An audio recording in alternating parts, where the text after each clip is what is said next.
Hello, everyone. I'd like to welcome you to our webinar today, Special Needs in the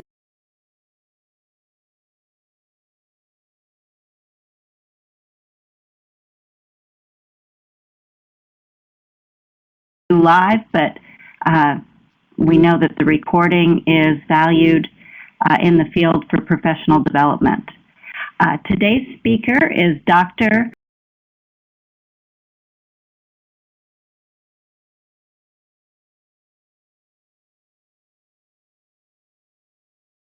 University of Florida. She engages in teaching, research, and cooperative extension activities related to military families, stress, developmental disabilities, child care provider education, disaster stress, and academic integrity. She has won awards for her extension programming related to child care training related to autism spectrum disorders and ADHD. So we're very fortunate to have her here with us today. Dr. Radunovich completed her undergraduate degree at Washington University, majoring in psychology and Spanish. Her Master's of Art and PhD is in clinical psychology and were earned at the University of South Florida, where she specialized in child and family therapy. She is a licensed psychologist in the state of Florida. I'd like to turn it over to Dr. Radunovich now. Thank you very much. Thank you so much, Jane, and thank you so much for having me. I'm excited to be able to talk to you about these topics. What we're going to cover is, just briefly, I'm going to touch on why I thought these were important things for us to talk about today. I'm going to tell you a little bit about autism spectrum disorders, what we know, sort of our current knowledge, as well as talk about what this is going to look like in the child care setting and how to work with kids who have ASDs as well as their parents. And I'll do kind of the same thing for the ADHD portion as well. And at the end, we'll just do a brief summary and I'll give you some other resources. I know we're going to cover a ton today. I was telling Jane, maybe this is a little bit too ambitious for 1 hour. So we are going to go at a bit of a fast pace, but hopefully you'll be able to access these slides afterwards and be able to see some of the resources or refer back if there's some information that you want to go over afterwards. Okay, so why is this important? What we're finding is that the prevalence of both autism spectrum disorders and ADHD are increasing in the population. And because they're increasing in the population, they are turning up in child care settings at a much higher rate. There has been a lot of research that's been going on, especially like in the last 20 years.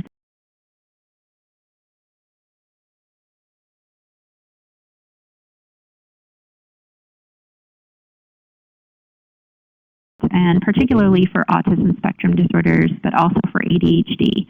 As our technology is increasing, our ability to sort of examine and look at these disorders is really increasing. So we're learning a lot, but it's fast and it's hard to keep up. So it's good to have something like this from time to time. The other thing that I think is really important is, for people who are working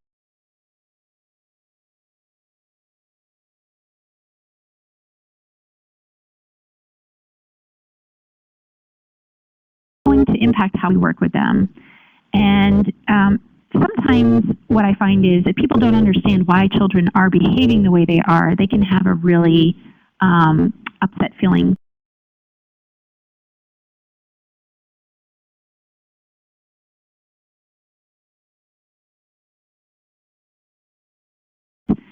The other thing that's incredibly important is childcare providers are in such a key position for helping with the early identification of autism spectrum disorders. Not to say that after this you're going to be able to go out and make diagnoses, but just some things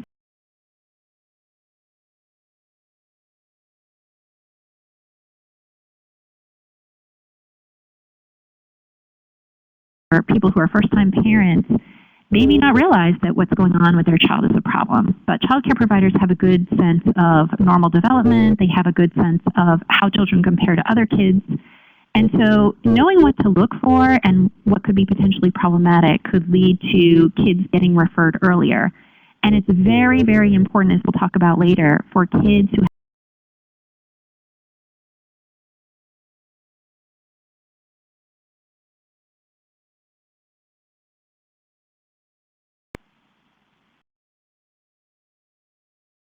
So we'll start off with the autism spectrum disorders.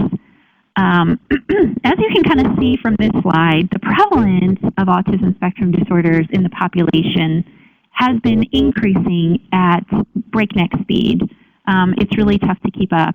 When I first started looking at this, it was 1 in 1,000, and that was, about 10, 15 years ago.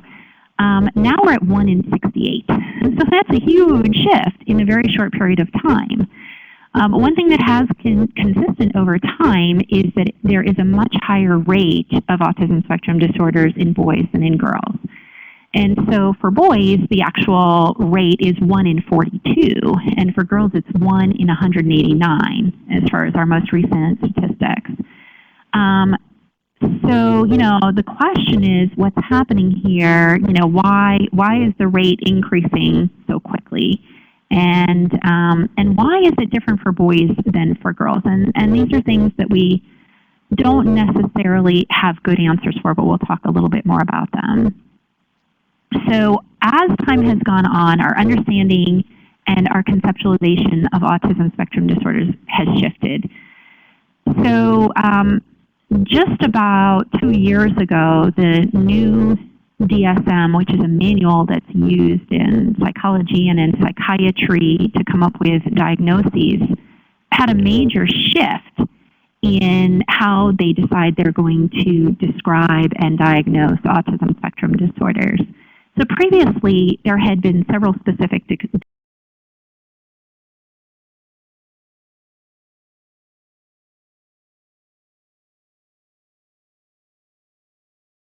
is rather than this being, very specific and different disorders, this is really, autism is really more of a spectrum. So these are all sort of related things and similar sorts of issues, and it's really much more maybe about the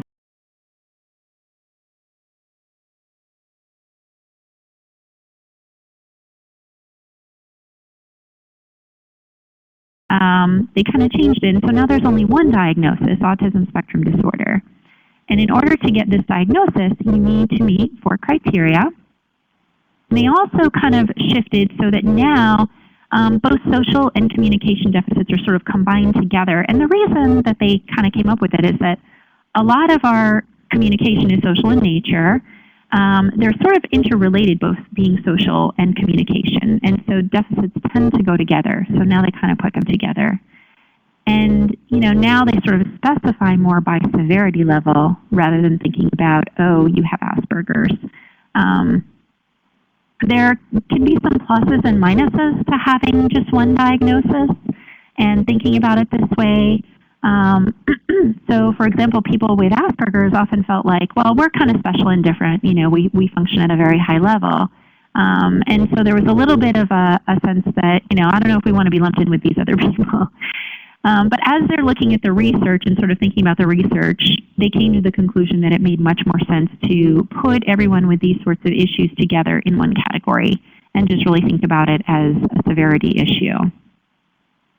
So the first criteria that has to be met is persistent deficits in social communication and interaction, okay?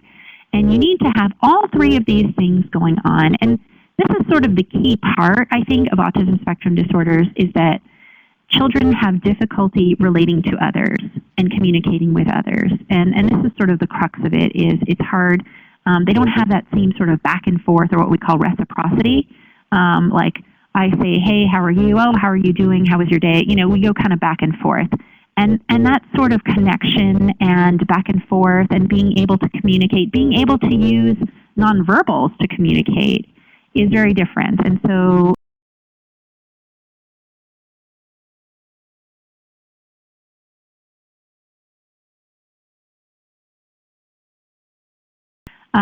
oftentimes you might see that their friends are much younger. That can occur. The second thing is there are usually some odd behaviors that come along with this, some things that we would not think of as regular development. So sometimes there will be speech that's kind of repeated, or some strange motor movements, which we'll talk a little more about, or using objects. Sometimes they're just very fixated on particular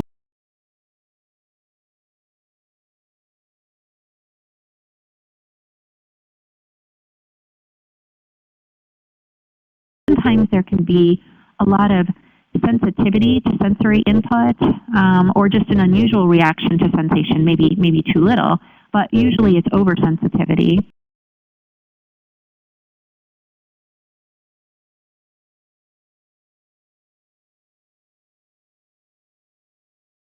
This is something that needs to start in childhood. If this sort of stuff is occurring much later in life, then we wouldn't really think about it as an autism spectrum disorder, that it might be something else. And there needs to be some sort of impairment. So, if you have some of these, but it's really not causing a problem, they're not to a degree that there's a problem in your life, as far as getting along with people or having relationships, then you wouldn't necessarily diagnose this, okay? And so when we think about severity, it's like, how much support do you need? Do you need a lot of support, maybe just a little bit in order to get along? There's been a ton of research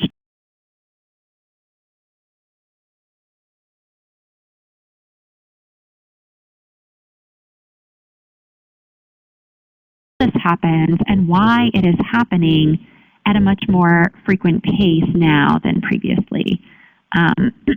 Clearly, there is some relationship to brain development and functioning. They're able to see that through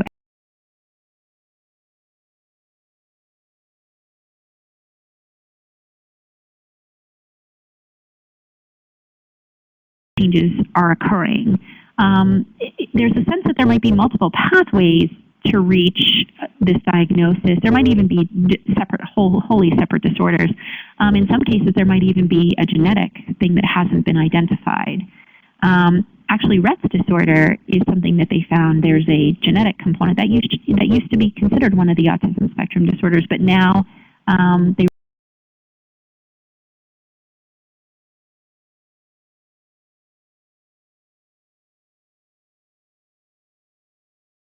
toxins seem to be at greater risk. And, there's been research on vaccinations. I know there has been a lot. You guys have probably heard about Jenny McCarthy and her concerns. There's no compelling research to suggest that vaccinations cause this, but, there's still so much research that needs to be done, and we don't necessarily know exactly what's happening. So at this point, there's still quite a lot of research that needs to be done. Okay, as far as the brain development, they are seeing differences in brain development, and they're able to see this as early as 6 months of age in children who do have autism spectrum disorders. There are differences in what they are seeing, and there are changes related to volume,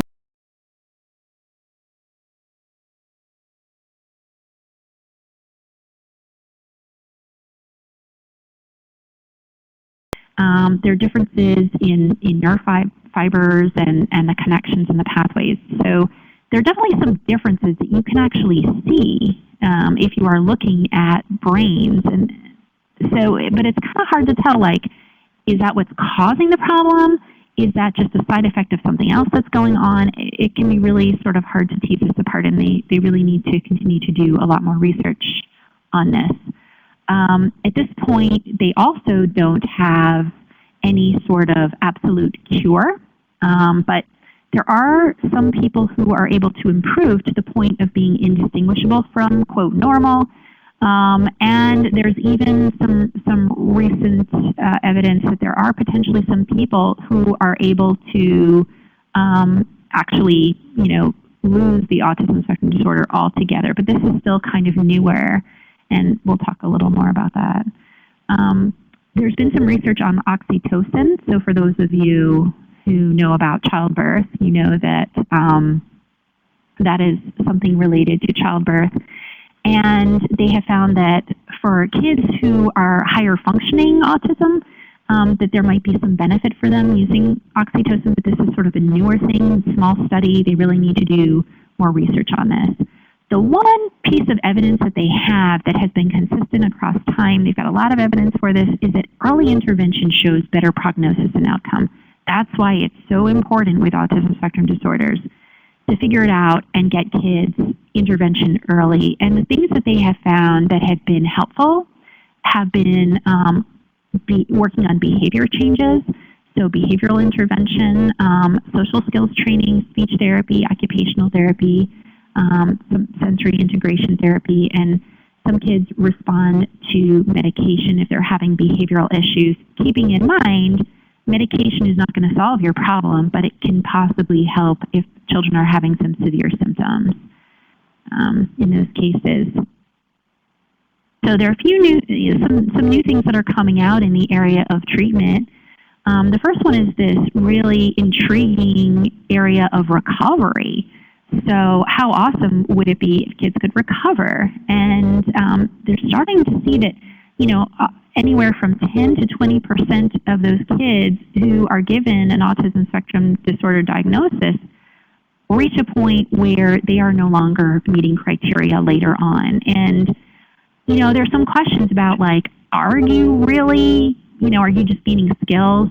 Oftentimes it's kids who are higher functioning to start with.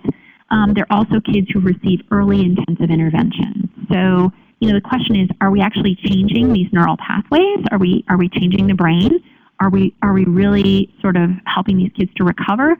Or is it that they're just increasing their skills and they still have autism spectrum disorder, but they're just functioning at such a high level that it's hard to tell that they have autism spectrum disorder? We don't really know. So this is sort of a newer area, but definitely very exciting and very intriguing. They are finding that intensive behavioral intervention is very, very important. So really starting early, going for a long time, doing a lot of hours per week really helps kids to maximize their abilities. And it really helps with their communication and their social skills down the line. So as much of this as can happen as early as possible, the more likelihood that the children will be functioning better later on. And they're even able to do some group work, but usually work has to be done on an individual level. That's going to be the most important and most effective. Okay. They've seen that cognitive, behavioral, and social skill training is very helpful, especially for people who are fairly high functioning to begin with. For children who may have some intellectual deficits along with the autism spectrum, systematic desensitization can be very helpful in dealing with some of the anxiety and aggression that they have going on. And this can be huge when you see children who have autism spectrum disorder. Oftentimes there are some unwanted behaviors that go along with this related to anxiety, and they can be very aggressive under those circumstances. And this can make it very hard for them to be in school or in childcare setting. Medication, it can help, but really it's just going to help some of the symptoms. And so you really want to make sure that the behavioral intervention is going on. And, keeping in mind, as soon as you stop taking medication, it stops working because it's not a cure, it's not a treatment, it's just treating symptoms. It's also helpful to get parents involved in doing early intervention work with their kids at home. It can really help improve the parent-child interaction, and it allows kids to get more treatment because, sometimes parents can't take their kids to places, 20 or 30 hours a week for intervention. Sometimes insurance won't pay for it. But if parents can do some work with their kids at home, then that can kind of help increase the intensity of the therapy. And the more time is spent, the earlier it comes, the better. So the Lovaas-based interventions, there's one out of UCLA, and the Early Start Denver model are two that have been shown in research to be pretty effective. But, again, you start early, and it's very intensive. It goes on for a couple of years, and this is what is going to be helpful. Still, more research needs to be done, but kids who are able to get involved in these kinds of programs really show much better outcomes. There has been some research on melatonin, and this is something that comes a lot of times with autism spectrum disorders is problems with sleeping. And they have found that melatonin has been useful for some kids with little or no side effects, so that is something that can be good. There are a lot of desperate parents out there, and there are a lot of treatments out there that don't necessarily have a lot of research behind them, or research doesn't necessarily support them. So here are three kinds that you may hear about or you may see out there. As far as the sensory motor therapies, people sometimes have success with these, sometimes they don't. And there's just sort of not a whole lot of research out there on them. At the end of the day, if you're a parent and you try it with your child and it works, great. The problem is that without a lot of good, solid research showing that it's effective or showing the best way to use these therapies, it can be hard to get insurance company or other places to be willing to pay for these. So sometimes parents will have to pay out of pocket for some of these therapies because there isn't strong research behind them. Bonding therapy. So the idea behind this one is maybe there are some attachment issues with the parents, and so if you work on the bonding, then that'll help. There isn't really much research or support for this. And in a lot of cases, it's really not about the bonding with children who have autism spectrum disorders. That's not really the issue. It's not like they need to work on the bond. It's not to say that it couldn't be helpful or useful for some cases, but there isn't really any kind of strong research to support this, that this is an issue or that doing these kinds of therapies is effective. As far as complementary and alternative medicine, there are a number of diets out there, nutritional supplements, herbal supplements, hyperbaric oxygen, chelation, and a newer one called pivotal response treatment. As far as diets, there hasn't been any convincing evidence of any kind of diet that seems to universally work. The research that's been done has not shown it to be significantly effective. However, what I have heard is anecdotally, sometimes people are finding diets to be effective. And I guess the idea being, if your child has some sort of allergy or sensitivity to something and you remove it, whether it's dyes or gluten or whatever it is, that they will function better. And hey, if you're able to pull this off and it works for your child and your child is getting proper nutrition and it's not such a restrictive diet that your child isn't getting appropriate nutrition, hey, great. One of the studies that they did here at my university, at the end of the study, they found that the research did not show it to be effective, but a lot of parents felt that it was working for their children. They saw a difference, and they decided to continue on with the diet. So as a parent, if you find it works for you, then you're willing to go on with it, but it's not like there's convincing research evidence behind it. Nutritional supplements, herbs, one of the problems with those is that they're not very well regulated. You don't even know what you're getting in your nutritional supplements a lot of times because they aren't very well regulated like drugs are. So they don't have the same sort of oversight, and you don't know about the consistency of what you're getting in those is one issue. And again, there hasn't been any sort of convincing evidence that, certain nutrients or herbs are effective. But again, if you're a parent and you find something that works for you and it's not harmful for your child in any way, I could see where people would be interested in that.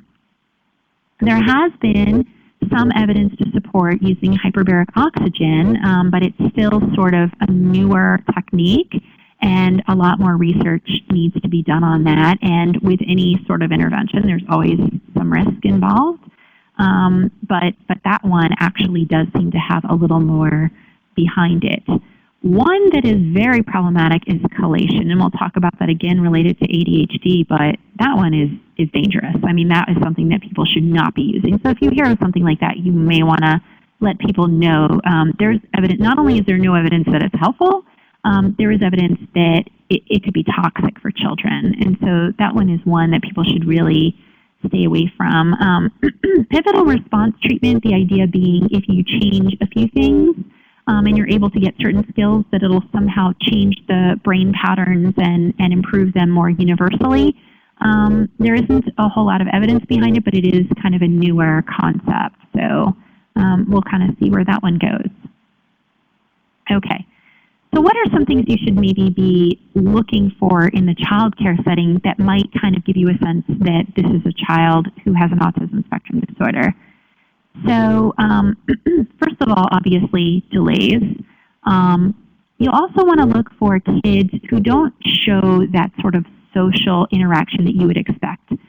Being responsive, having eye contact, showing interest in other people, showing interest in the world, wanting to play different kinds of things. You know, these are kids who may only want to play with trains or may only want to play with one kind of thing. You know, not really sensitive to emotions and maybe uncomfortable with affection or cuddling. These are some of the signs that you might see. As far as communication, oftentimes there will be some sort of a delay in talking. For some children, especially higher functioning, they may actually read very early. So those kids look a little bit different, but actual talking might come a bit later. They may not respond well to, you know, people who are talking to them. For some children, they do something called echolalia, whereas like they repeat over and over again. They may use gibberish words. They may have problems with imagination. And, you know, obviously for most kids, figurative language is tough. I mean, that takes a while. Most kids are pretty concrete. But you'll see it especially in children who have autism spectrum disorders. A lot of times children with autism spectrum disorders will have some strange movements. So they'll do things like toe walking, hand flapping, rocking, banging their heads, that sort of stuff. And some of them are extremely kind of compulsive, can be difficult for them to deal with any kind of change to their schedules. They really thrive with having a schedule and rituals and knowing what to expect. And it can be very, very difficult for them to deal with any sort of change. And they may become very preoccupied with like a very specific topic and like the weather perhaps. And maybe, you know, it's hard for them to think about or talk about anything else besides that one topic. And then the last thing that kind of comes along with this are sensory issues. So children who are extremely sensitive to noise, children who, you know, visually have difficulty with too much visual stimulation or auditory stimulation. They might be more picky than your typical child as far as eating. For example, they may only want foods that are white. They may only want foods that are very mushy, or they won't eat anything mushy. There can be some real stipulations, and so it can be very difficult to get these kids to eat a proper diet. And also very common is for kids to have sleeping problems, and this makes it harder for them to cope if you're not getting a proper night's sleep at night. So if you do have children in the child care setting who do have an autism spectrum disorder, keeping a consistent schedule is going to be very helpful for them. Helping them with those transition times, giving them warning, and helping them to get through those transitions is going to be helpful. Being aware of triggers. Okay, so for some children, there are certain things that will really be a trigger that cause a lot of anxiety and stress for them.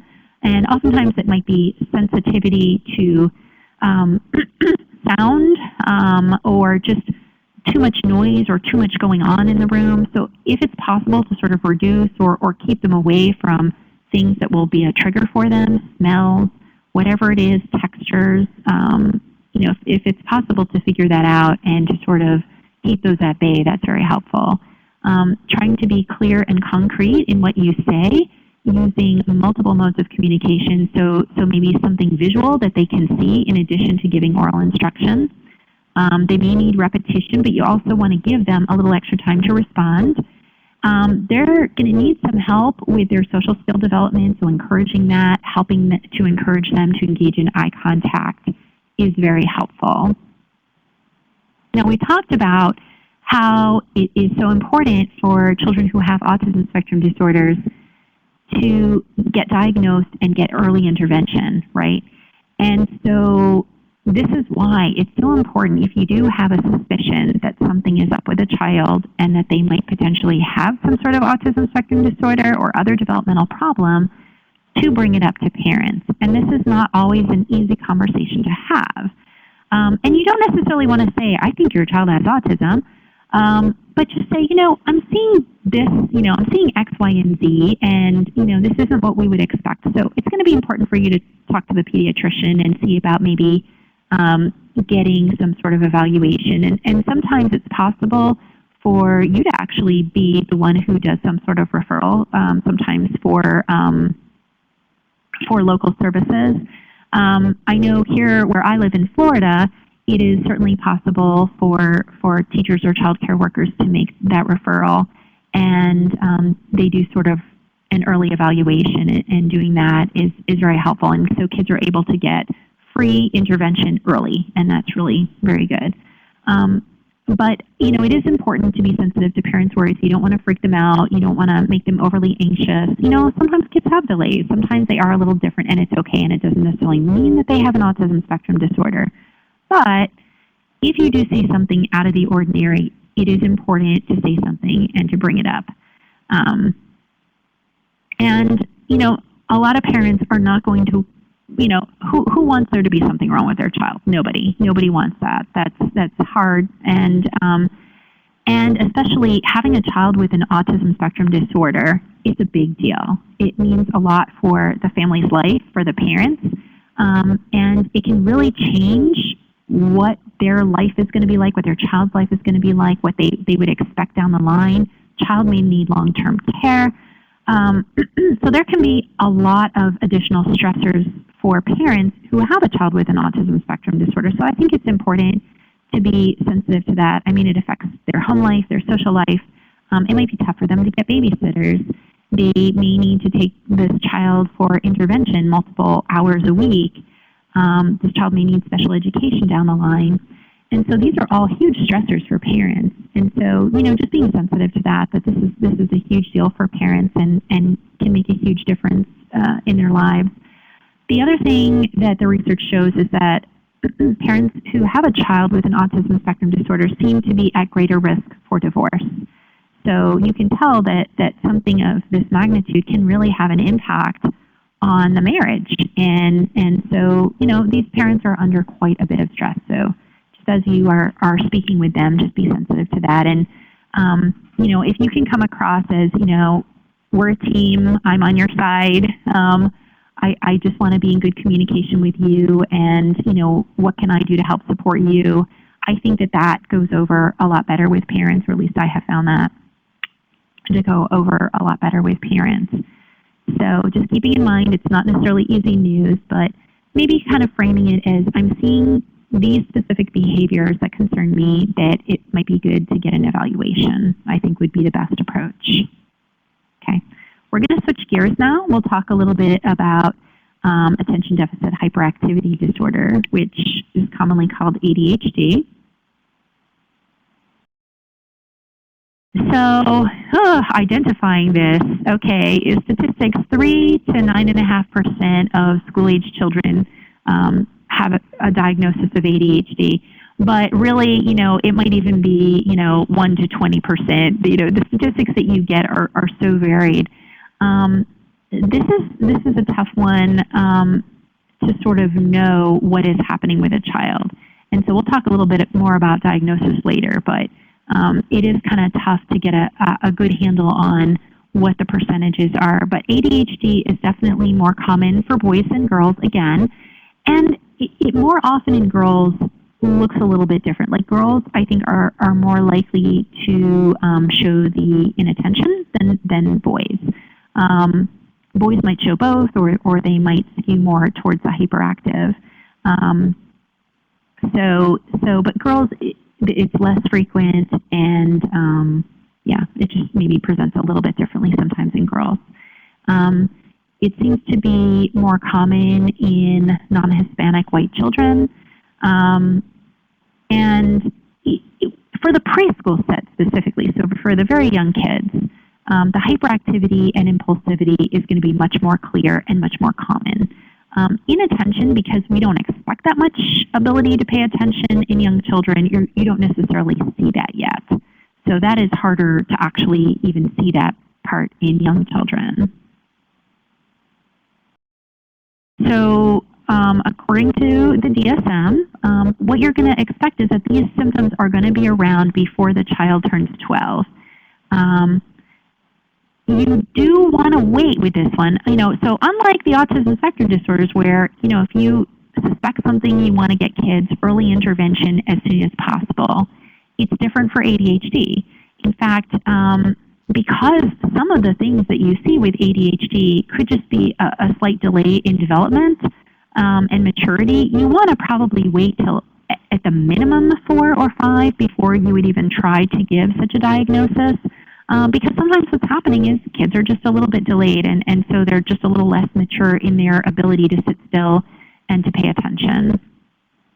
You do want to make sure that what's going on with a child, it's not just in one location. So if the problem is only at school or only at home, I'm usually suspicious about what's happening here. And, sometimes it's like, well, maybe at home we don't have any rules, so, we don't really notice that there's a problem. Okay, that makes sense. But sometimes, we may be expecting too much of a child, or maybe there's something going on emotionally for a child in that environment that's causing them to show these symptoms. You also want to make sure that it's enough of a problem that they're not functioning right. It's interfering with their social interactions. They're not able to achieve academically, or something else is going on in order to get this diagnosis. So to get the diagnosis, if they meet criteria for inattention, they're going to need at least 6 things from this list. And these are all things that you might see for older children in the child care environment. They don't seem to listen well, they don't pay attention well, they can't follow through, they start something, they don't finish it, they wander off. It's hard for them to be organized, and they lose things, they're forgetful, they're distracted, all these sorts of things you might see for older kids. Obviously, if you've got like a 1-year-old or a 2-year-old, you're not even really going to be able to get a sense of this at all because, they wouldn't be doing those things yet. Hyperactivity and impulsivity, if they meet criteria for this, they would need to have at least 6 of these. And oftentimes when you think about a child who is hyperactive or impulsive, this is just a child, oftentimes you'll get the sense that they have a motor running, okay? They're just on the move, they're on the go, they just have this incredible amount of energy and can't sit still. They're fidgety, it's hard for them to stay seated, it's, they just want to run around, and they can't hold back answers. You start to ask a question, they won't even wait for you to finish. They may talk a lot, it's hard for them to wait their turn, and they're more likely to interrupt or intrude.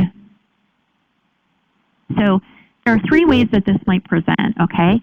Combined presentation would be where they meet the criteria for inattention as well as hyperactive impulsive. But then there are some kids who only meet the criteria for inattentive and some who only meet criteria for the hyperactive impulsive. So it can present 3 different ways, and then you would talk about whether this is mild, moderate, or severe.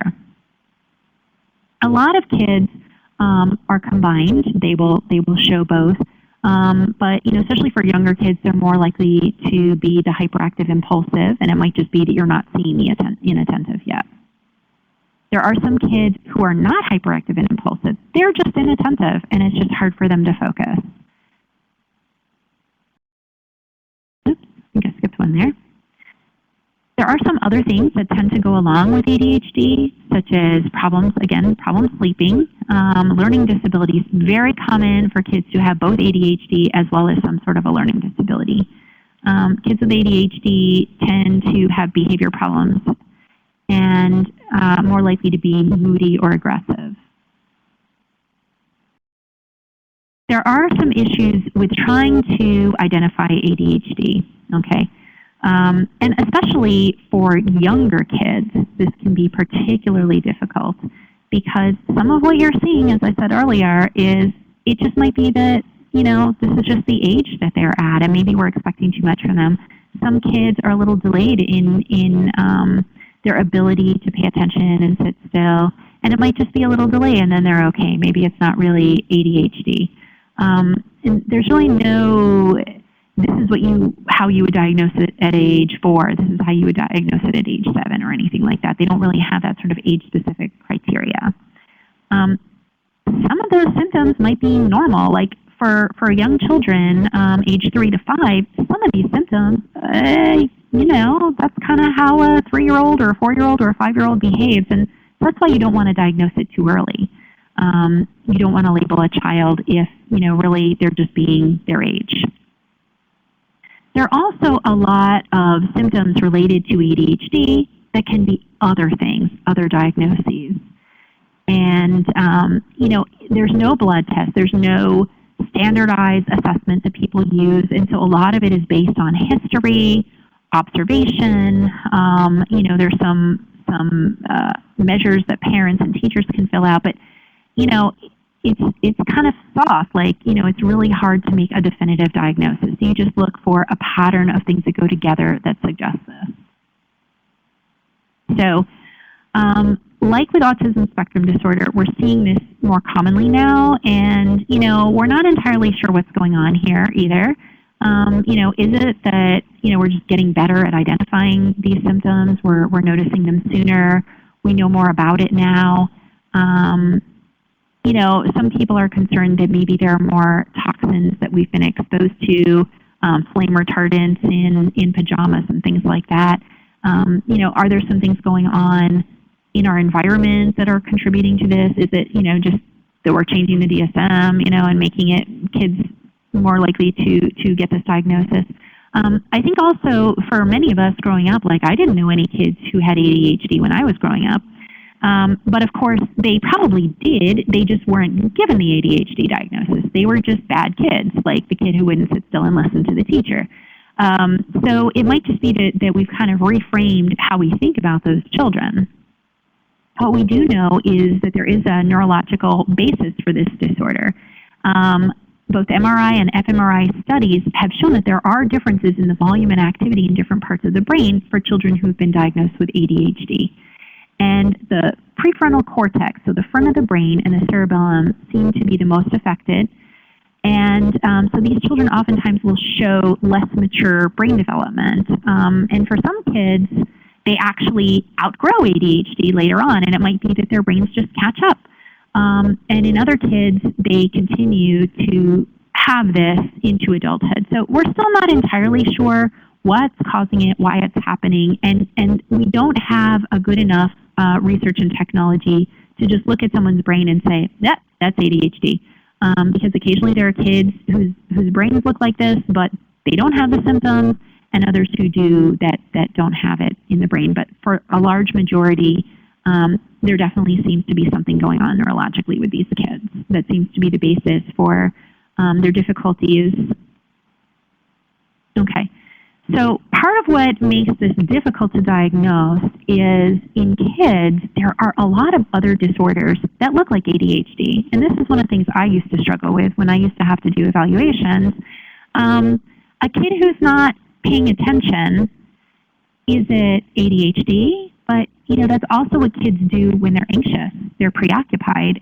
They have difficulty paying attention. Kids who are depressed have difficulty paying attention. Kids who have experienced a loss have difficulty paying attention. So a lot of the things that you see with kids, a lot of these symptoms overlap with other disorders in children particularly. So it can be a little bit tricky to determine whether what you're seeing really is ADHD or whether it's something else. So it's important to really spend some time looking at and evaluating what's going on and getting very good history to see whether it is actually the ADHD or something else. Okay, so about 30 to 60% of children with this diagnosis show signs into adulthood. However, there's usually a reduction in symptoms over time, and especially the hyperactivity and impulsivity. The inattention is the symptom that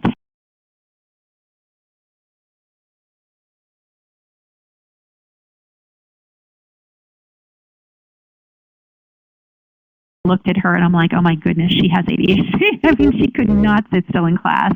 She had to keep getting up and running around, and she clearly still had the hyperactivity, like that was still part of her, you know, the hyperactivity and impulsivity was still a part of her even into adulthood.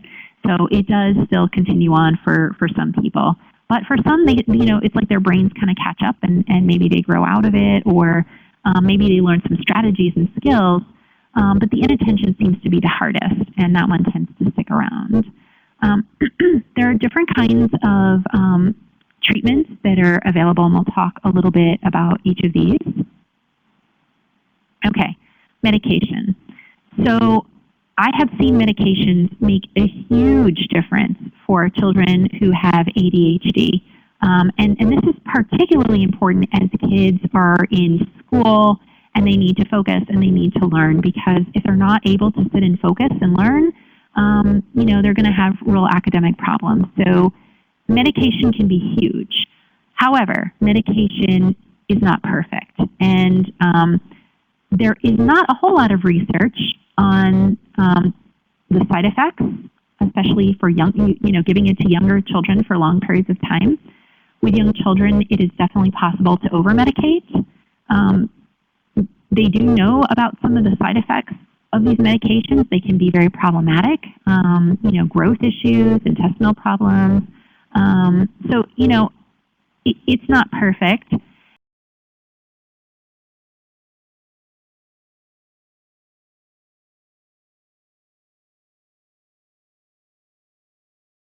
And need different amounts. So once they get a child set on a medication that works for them, the right dosage, as the child grows, their metabolism changes. So they need a different amount. And so it's very difficult to kind of keep up with kids who are growing to keep their medications at the right level. It's generally not recommended that medications are given for kids in preschool, simply because the side effects outweigh the benefits at that age. So you would really only want to give medications for kids that young if it's really, really such a huge behavioral problem that they are just, you know, unmanageable.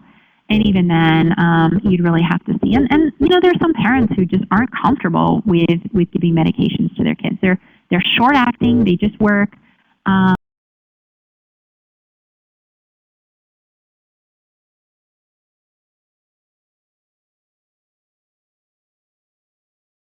And as soon as you stop taking it, you know, the child is having symptoms again.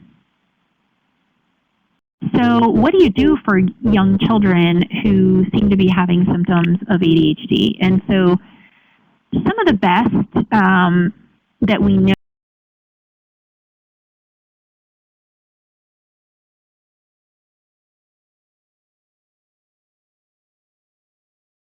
behavioral programs where there's motivation for them to engage in appropriate behaviors.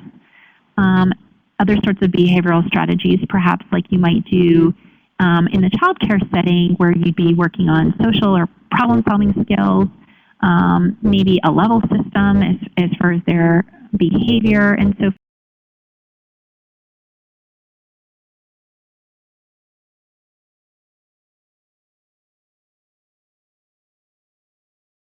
behavioral interventions.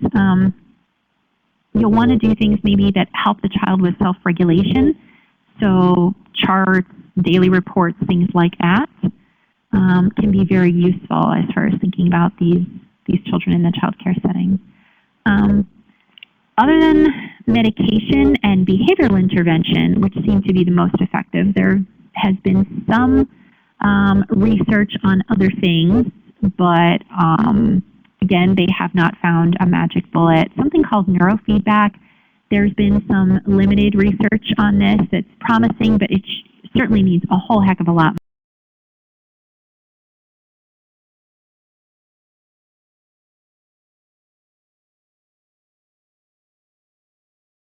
You know, they really don't have a handle on that yet.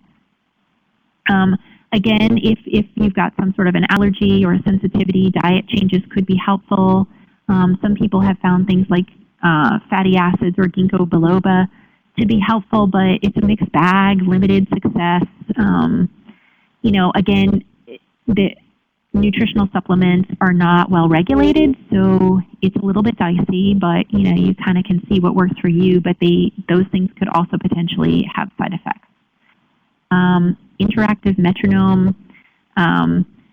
This is something, a newer type of treatment, and there has been some limited success with that, but that still needs more investigation. Chelation, okay, so again, like we talked about with the autism spectrum disorders, this is bad. This is potentially dangerous, especially for young children, and it is not recommended. And so the idea behind that is maybe you've got these heavy metals in your body that are causing your neurological problems, and getting those out of your body would be helpful, but it doesn't, first of all, there doesn't seem to be any evidence that kids with autism spectrum disorders or ADHD have too many metals in their body to begin with, number one. And number two, there's no indication that going through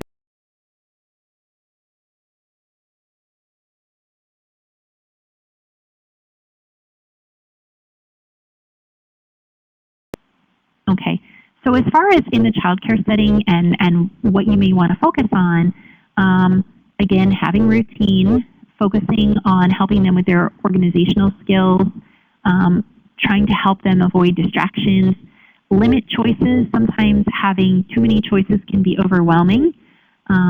Brief, clear directions. Sometimes it can be hard for them to stay focused. So if you have a multi-step directions, by the time you get to the third or fourth one, they may have forgotten already. It's hard for them to pay attention. So trying to be brief and clear, tracking progress, having sort of that visual, like here's where you are, you're on this level, you can see your stars, you can see when privileges have been removed. But then the other thing is to also be mindful of a child's self-esteem, and it can be tough for them when their behavior is getting them into trouble all the time and they don't feel very successful academically, or they don't feel like they're getting things and they're always getting yelled at. So it's going to be important to maybe find things that they're good at, find things that you can praise and that you can give them a sense of success in a setting. That's just something that I think is good to have as well. Okay, so some of the things you definitely want to limit would be things like boredom. So having to sit a long period of time or a long time on activities, having to be quiet, very challenging.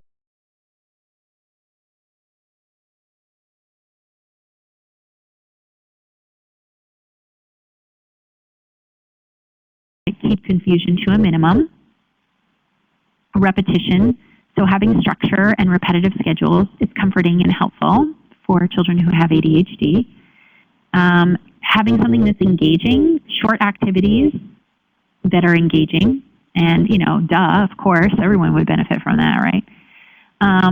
Increasing activity, and nowadays, and this less so in childcare setting and more for the regular school setting, but physical activity is a lot more limited for kids these days in most school settings.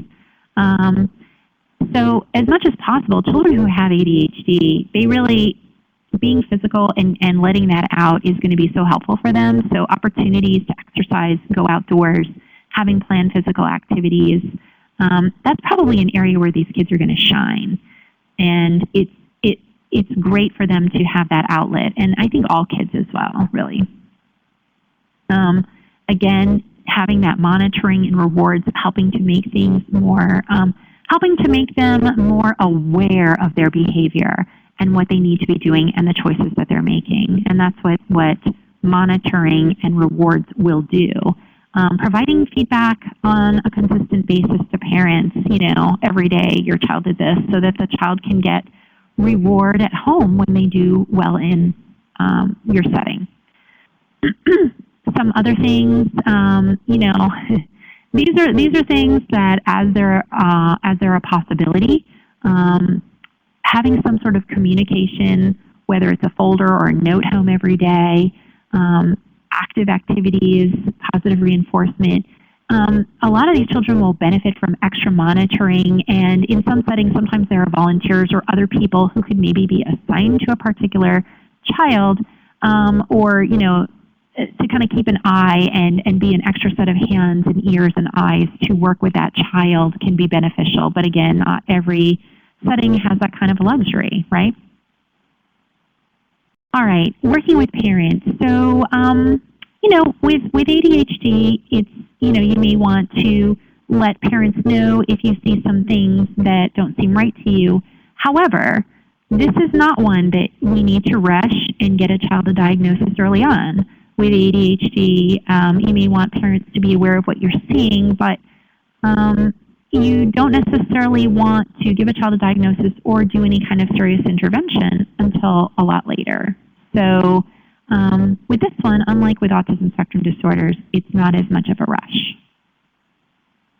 And different parents will maybe have different choices of treatment. You know, you certainly want to work with them and what they decide to do. Sometimes people will push parents to try to do medication. I don't know that that's the direction you would want to go. But, you know, the only thing I would say you would maybe want to warn them against is if they are doing something like chelation, which we have seen is dangerous. Some parents feel that, you know, if their child has a diagnosis of ADHD, that they'll be stigmatized, and so you want to kind of provide some reassurance. All right, so in summary, both autism spectrum disorders and ADHD are going to lead to symptoms that could potentially be challenging in the child care setting. It is important to understand that children can't help these symptoms. Early identification of autism spectrum disorders can be very important so that these children can get early intervention and have better outcomes. For ADHD, it's harder to make this diagnosis. It should probably come later. You don't want to rush with this one.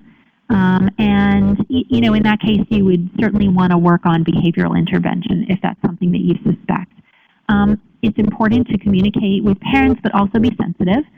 And, you know, maybe the best way is just to say, I'm noticing these behaviors rather than, you know, this is a bad child, or I think your child has this disorder.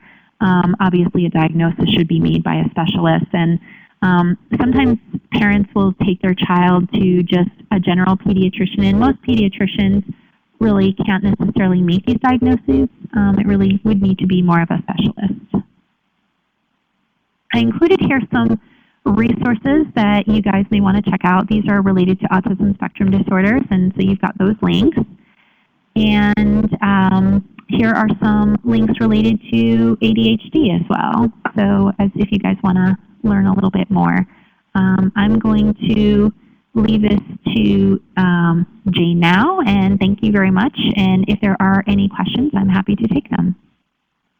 Okay, we have just a few minutes. That was a lot of information. Thank you so much for the wonderful presentation. I feel like I am much better informed about both disorders and how they might manifest and what the role is for child care providers. If you have an urgent question, I would ask you to type it in the chat now. You can also follow up with an email that I could forward to Dr. Radunovich, if that's okay with you, because we aren't leaving a lot of time for questions. So I'm happy to put my email in the chat so that you can contact me. And otherwise, I am just going to, at this point, so I am respectful of everyone's time, stop the recording, but ask that those who are